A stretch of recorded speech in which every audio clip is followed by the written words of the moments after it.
Welcome, everyone, to this briefing brought to you by the Israel Defense and Security Forum, IDSF. In Hebrew, name is Bitronistim.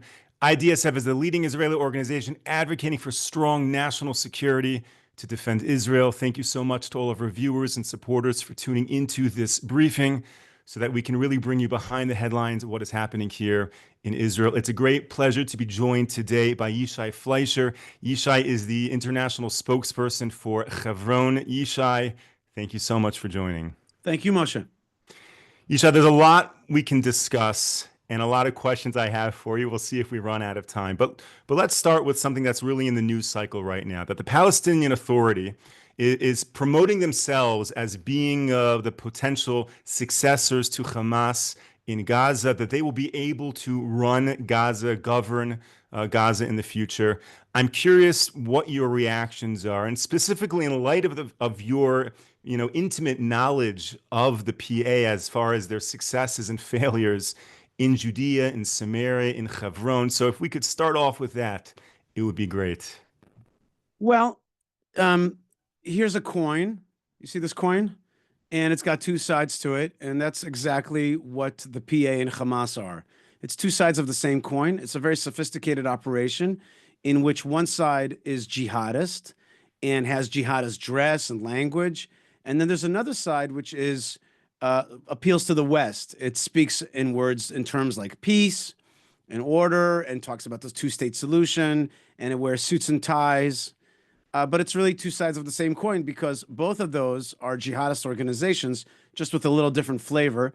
But it's important to note that the PA is the main source of funding for the Hamas and continues to be. All the Hamas terrorists that even did October the 7th are paid through the machinery of the PA. The PA is a terrorist organization. It teaches jihadism. And when I say teaches jihadism, you don't have to like dig very deep. You don't have to like look for it. I have PA television here at home. If you turn it on for 1 minute, you're like, wait a minute, this is like a call to war channel. And I find in Hebron, oftentimes I see in the garbage school books, I take them out. I don't read Arabic very well. But I take out the Google Lens, translates it for me, and it's full of jihadist ideology. 2 soldiers killed plus 2 more soldiers killed are 4 soldiers murdered. That is what they teach at the PA school level, at the PA social media level, at the television level, and certainly in their mosque level. But they turn to the West with this fraud because they have found that we are gullible, naive, and suckers. And so they continue to operate like that. Now, the PA, on the one hand, works together with Hamas, but on the other hand, they're competitors. So if you recall, in 2005, Israel gave away its own land rather stupidly to our enemies. And by the way, I want to make sure that everybody understands, giving your land away to your enemies is dumb. It does not work out well. We gave away our land, our own land, to the PA. In parentheses, I was down there with my wife protesting so that it would, we were telling the state of Israel, don't do it because it's going to become a terrorist state. The PLO PA took over, and soon they were replaced violently by Hamas because, again, while they work together, they're also competition.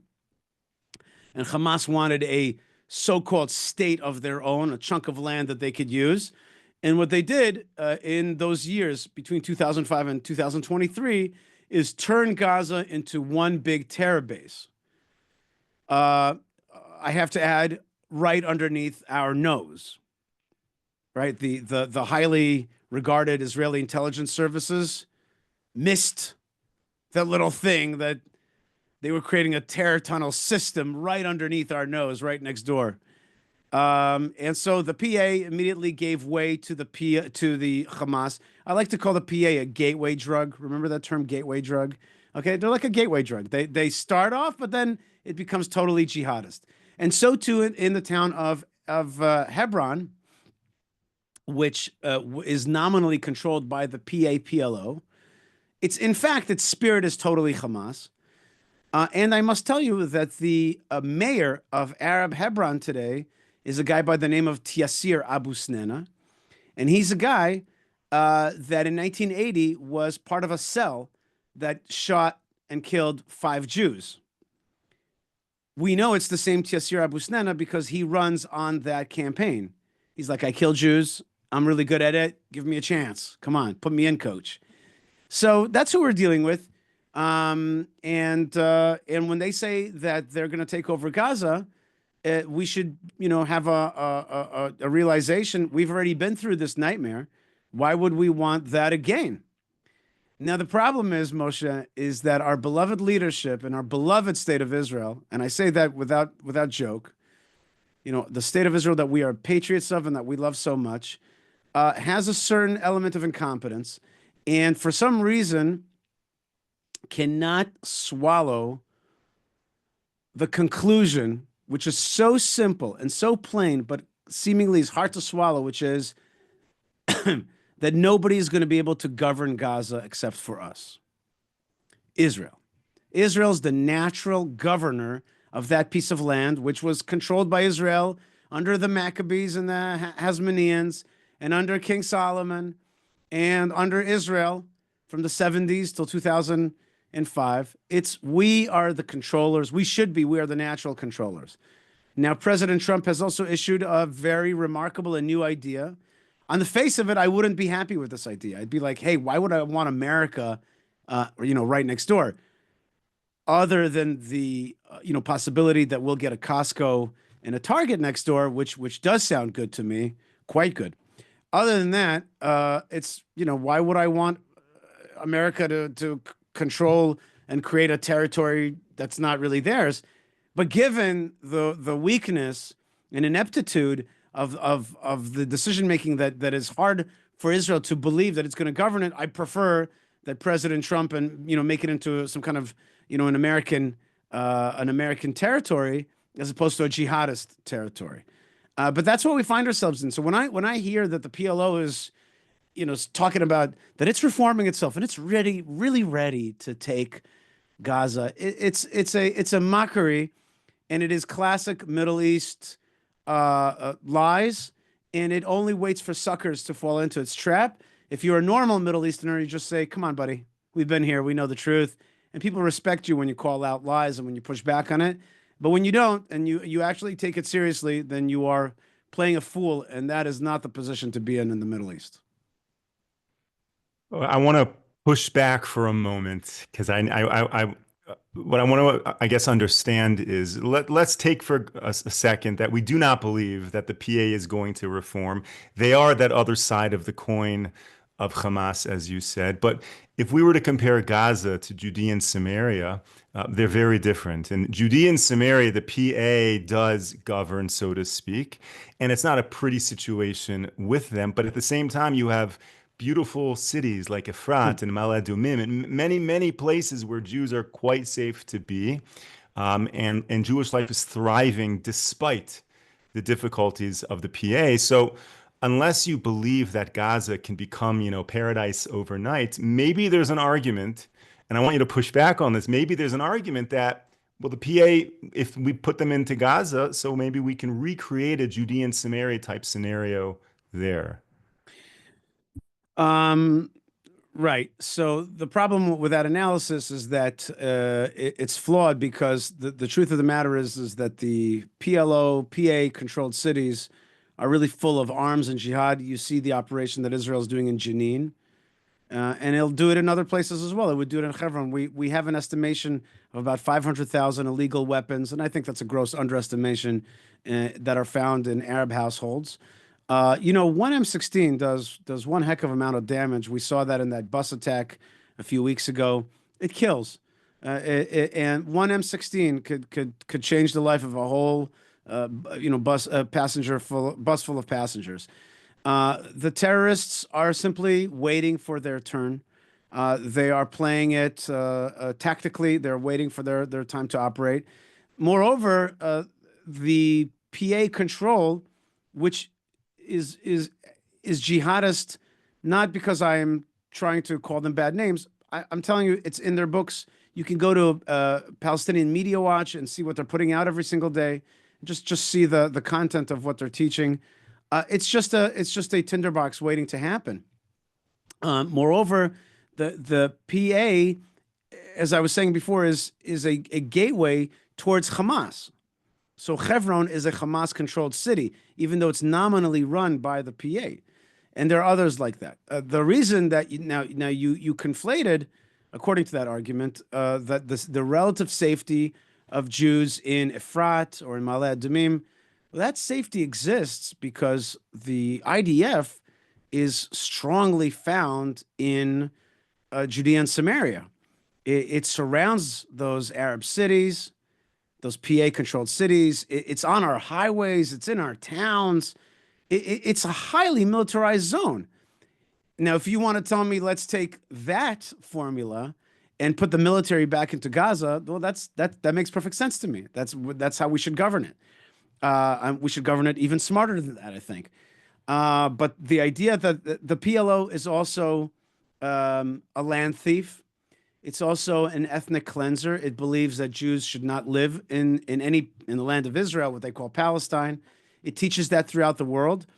If you listen to Musab Hassan Yusuf, the son of Hamas, the Green Prince, so-called, he says, and I think very poignantly, that the main brunt of today's attack on Israel is in the international domain, an international legitimacy of Israel, which has been grossly eroded in the last many years. We really have lost a lot of support around the world, and that's what they're focused on. So sometimes they actually sit back, don't initiate attacks in order to work on other projects of delegitimization. So the PLO in Judea and Samaria is a danger now, and it's a danger later. It's a gateway to Hamas. It's not the way to govern. And for God's sakes, like, who governs their own land? Who allows hate of that country to grow in their own ancestral homeland? Oh, and I forgot one more important point, which is that the PA, works very much to also erase Jewish historical properties and the consciousness of those places, in cahoots with organizations like UNESCO.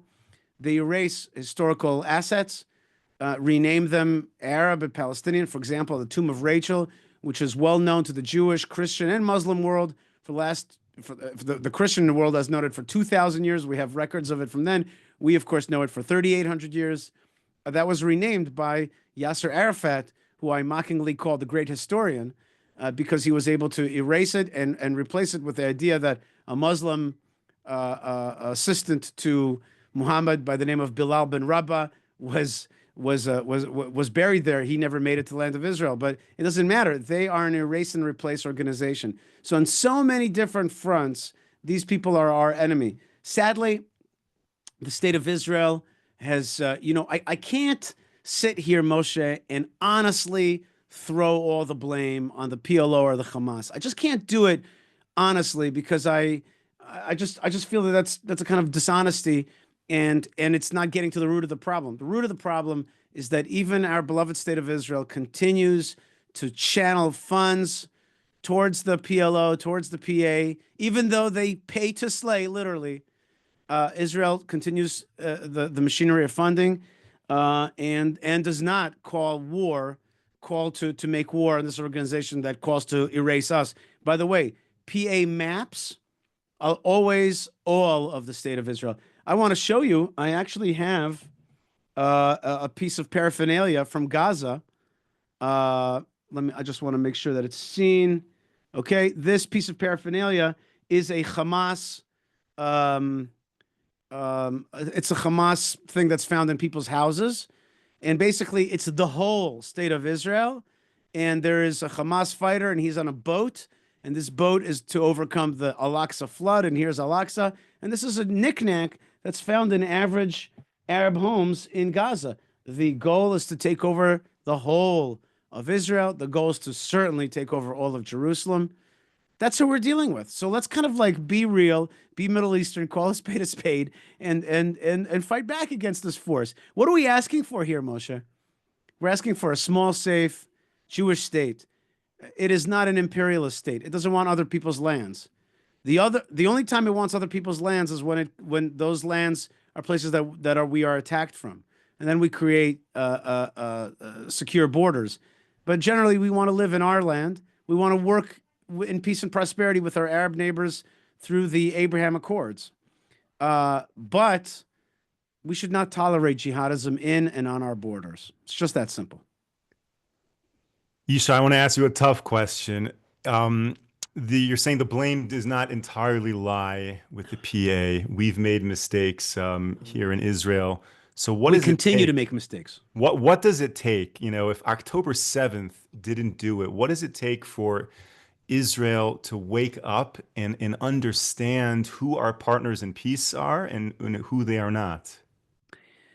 Moshe, a tougher question than the other ones, and because now you're touching on sociology, psychology, post-Holocaust, Jewish progressivism, Jewish communism. There are things here that run very deep.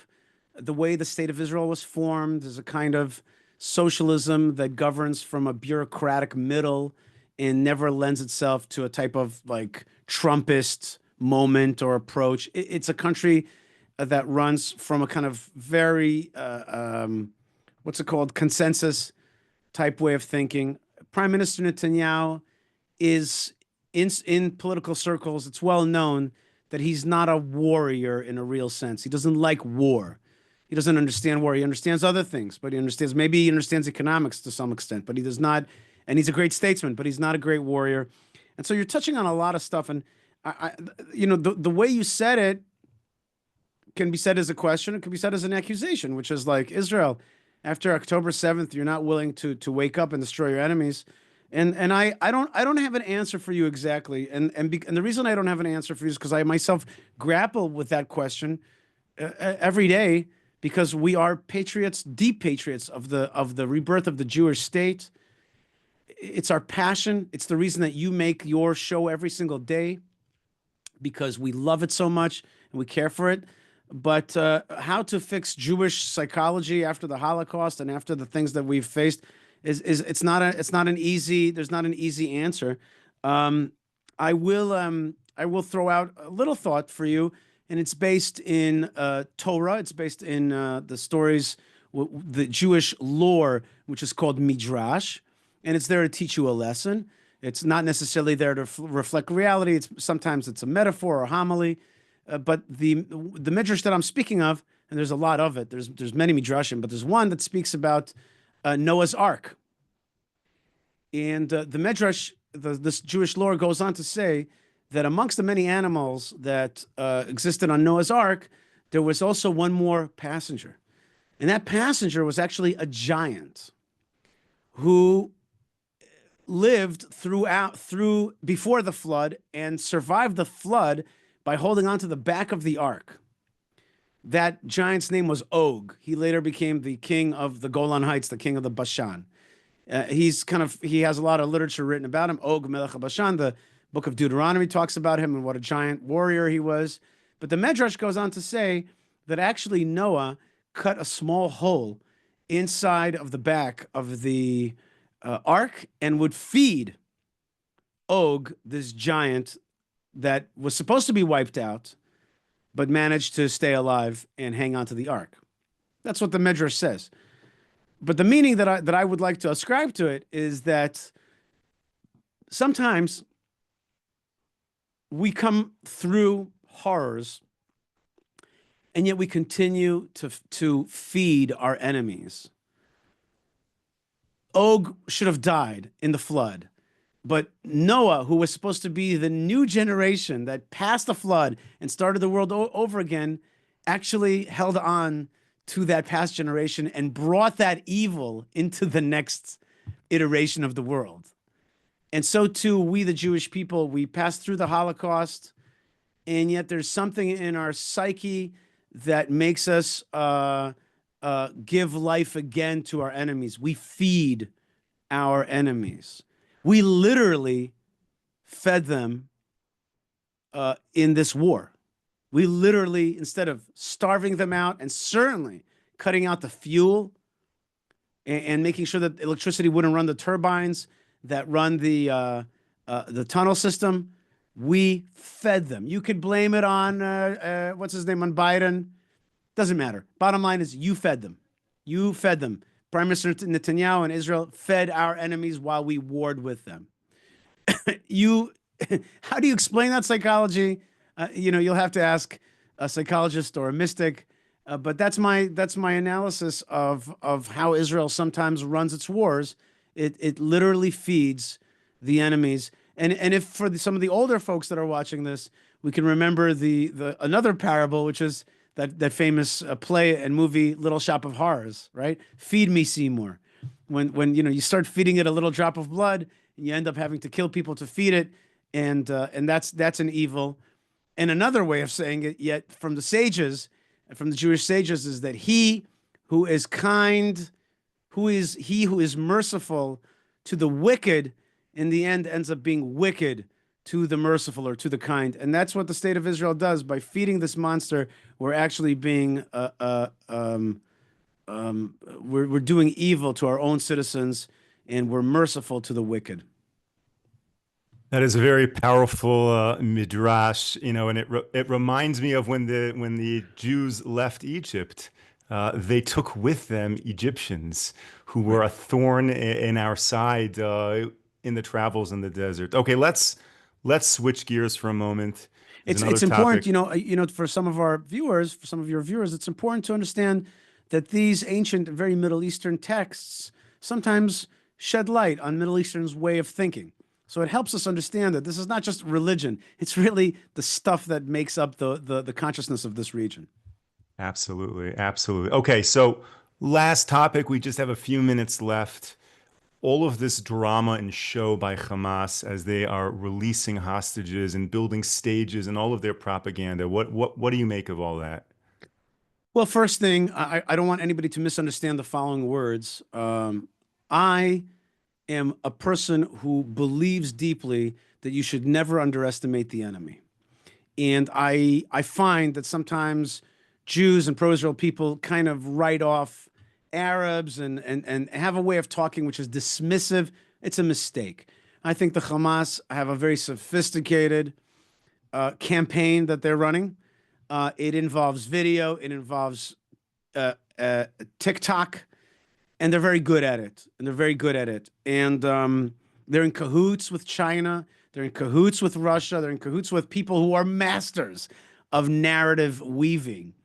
And they are making a mockery out of Israel. And Israel, it's barely shown, You barely see it on the news.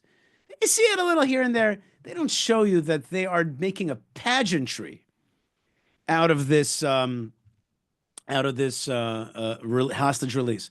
Now, I wrote a tweet the other day. Oh, excuse me. I wrote an X. I X'd. And that X that I X'd, I wrote something kind of inflammatory, but I think is totally true. I wrote, number one is that we see now through the uncovering of USAID funding, is that USAID funded the Kaplan protests, the judicial reform, anti-judicial reform protests. Then it funded Hamas pretty much directly and helped the funding for October 7th.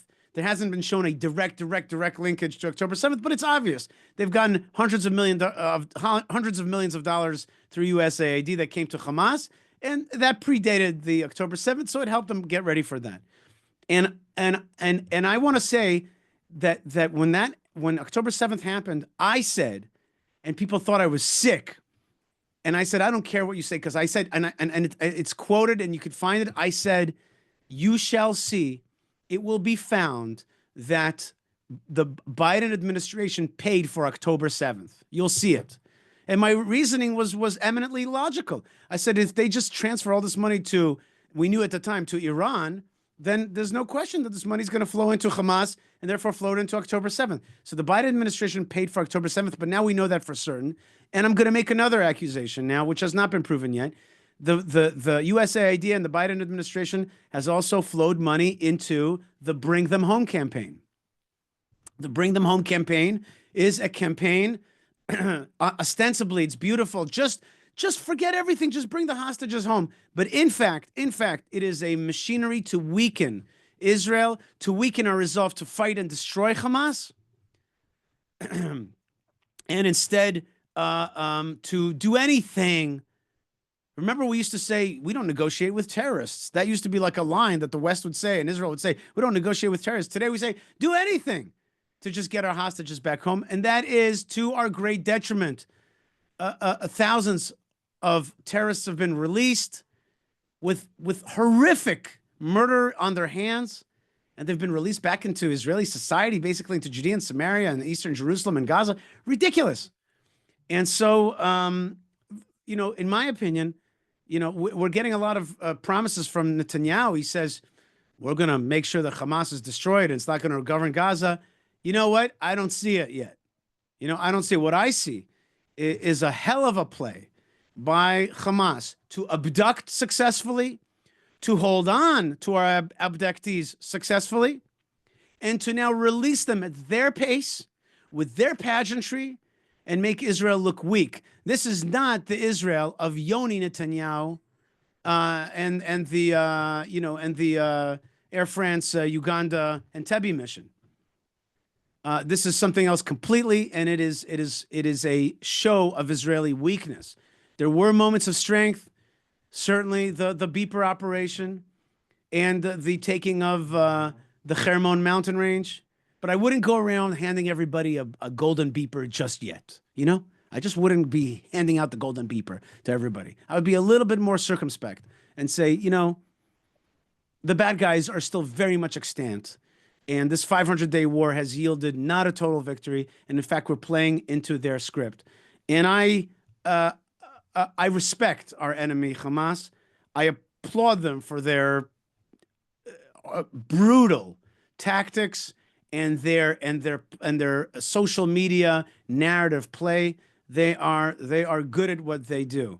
And Israel, to combat that, should be ruthless against them, should annihilate them, and should never succumb to their script and make them play by our script. And in the end, they shouldn't be around. That's the proper way to move forward. Netanyahu, words to the effect are yet to be tested. It's yet to be successful. Let's hope they are soon. Amen. Yishai Fleischer, international spokesperson for the city of Hebron. Thank you so much for joining me. Thank you to all of our viewers and supporters for tuning into this briefing. We will be back with you tomorrow, 10 a.m. Eastern Time, 5 p.m. here in Israel. Until then, stay safe, stay strong. Take care, everyone.